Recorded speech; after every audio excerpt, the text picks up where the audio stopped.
প্রথমবারের মতো কচুরমুখী ভর্তা বানিয়েছিলাম। আমি আগে কখনোই খাইনি, এই প্রথমবার বানিয়েছি।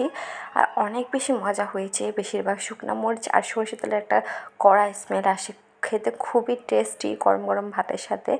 আসসালামু আলাইকুম এভরিওয়ান, কেমন আছেন সবাই? আজকে প্রথম আমি বানাচ্ছি কচুরমুখী ভর্তা।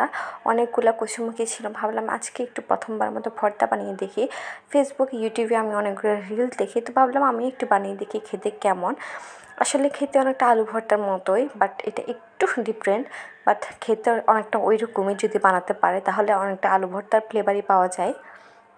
তো প্রথমে কচুরমুখী ভর্তা বানানোর জন্য আমি এখানে অনেকগুলো কচুরমুখী নিয়ে নিয়েছি, আর এগুলোকে ভালো করে সিদ্ধ করে নিচ্ছি। এরপর যখন সিদ্ধ হয়ে যাবে আমি কাঁটা চামচ দিয়ে দেখবো, আর এগুলোকে উঠিয়ে নেব, একটু ঠান্ডা করে নেব খোসা ছাড়ানোর জন্য। এরপর আমি একটা প্যানের মধ্যে তেল দিয়ে দিয়েছি। তেলটা একটু গরম হয়ে আসলে এর মধ্যে দিয়ে দিব অনেকগুলো করে শুকনো মরিচ আর 3-4 কোয়া রসুন কিন্তু দিতে হবে, তাহলে খুব সুন্দর একটা ফ্লেভার আসবে। তো এগুলোকে কিছুক্ষণ আমি ভেজে নেব, একদম নেড়ে চেড়ে ভালো করে ভেজে নিতে হবে রসুনগুলোকে, যাতে ভালো করে সিদ্ধ হয়ে যায়। তো মরিচগুলো ভাজা হয়ে গেলে আমি এগুলোকে একটু উঠিয়ে নেব। এরপর দিয়ে দেবো এর মধ্যে পেঁয়াজ কুচি। পেঁয়াজটাকেও আমি একটু ভেজে দিচ্ছি, কাঁচা পেঁয়াজ তেমন একটা ভালো লাগে না, ভাবলাম একটু পেঁয়াজটাকে একটু ভেজে দিই। তো এখানে আমি পেঁয়াজটাকে কিছুক্ষণ ভেজে নিয়েছি। এরপর রসুনগুলো নামিয়ে নিবে, গেলে সিদ্ধ হয়ে গিয়েছে। এরপর আমি যে কচুরমুখীটা রেখেছিলাম ওটা খোসা ছাড়িয়ে নিয়েছিলাম।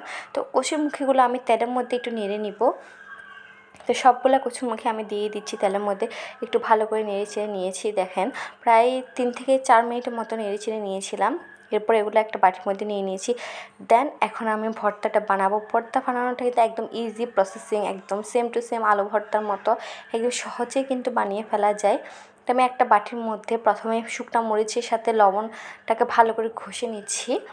দেন রসুনটাকেও ঘষে নিচ্ছি। এরপরে দিয়ে দিচ্ছি কচুরমুখী। এগুলোকে ভালো করে থেতলিয়ে নিব, একদম মানে ভর্তা করে ফেলবো আলু ভর্তার মতোই। এগুলোকে ভালো করে থেতলানো হয়ে গেলে আমি এখানে পেঁয়াজ কুচি দিয়ে দিব আর ধনেপাতা কুচিটা দিয়ে দিব। এরপর দিয়ে দিব পরিমাণ মতো লবণ। এগুলো দিয়ে ভালো করে মেখে নিব হাত দিয়ে। এরপর দিয়ে দিব সরষের তেল। এখানে বেশি করে একটু সরষের তেল দিলে কিন্তু খেতে ফ্লেভারটা অনেক ভালোবাসে আর মজাও লাগে অনেক বেশি। তো সরিষার তেল দিয়ে আমি ভালো করে মেখে নিচ্ছি। আর এখানে ধনেপাতাও দিয়েছি বেশি করে। ধনেপাতা দেওয়ার পরেও ভালো করে মেখে নিয়েছিলাম। তো এই তো দেখেন আমার ভর্তাটা কিন্তু একদম রেডি হয়ে গিয়েছে পারফেক্টভাবে। এটা খেতে কিন্তু অনেক বেশি মজা হয়েছিল। তো কে কে কচুরমুখী ভর্তা খেয়েছেন অবশ্যই কমেন্ট করে জানাবেন। আমি এই প্রথমবার খেয়েছিলাম, মজাই লেগেছে, দ্বিতীয়বারও বানাবো। যারা যারা এখনও আমার চ্যানেলটি সাবস্ক্রাইব করেনি অবশ্যই সাবস্ক্রাইব করে দিবেন।